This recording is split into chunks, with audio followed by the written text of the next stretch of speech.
हा जो pizza base आहे यावरती आपण पिझ्झा सॉस टाकून घ्यायचा आहे। पिझ्झा सॉस नसेल तर तुम्ही साधा आपला टोमॅटो केचप पण तुम्ही वापरू शकता। यावरतीच आपण हे मेयोनीज टाकून घेणार आहोत आणि हे यावरती व्यवस्थित स्प्रेड करून घ्यायचंय।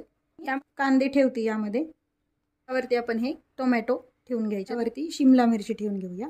हिरवी मिरची टाकून घ्यायची, हिरवी चीज आहे ती खिसून टाकायचं, चिली फ्लेक्स टाकून घ्यायचे, मिक्स हर्ब्स टाकून घ्यायचे। हे आपण ऑलरेडीच एक पॅन गरम करायला ठेवलेला आहे।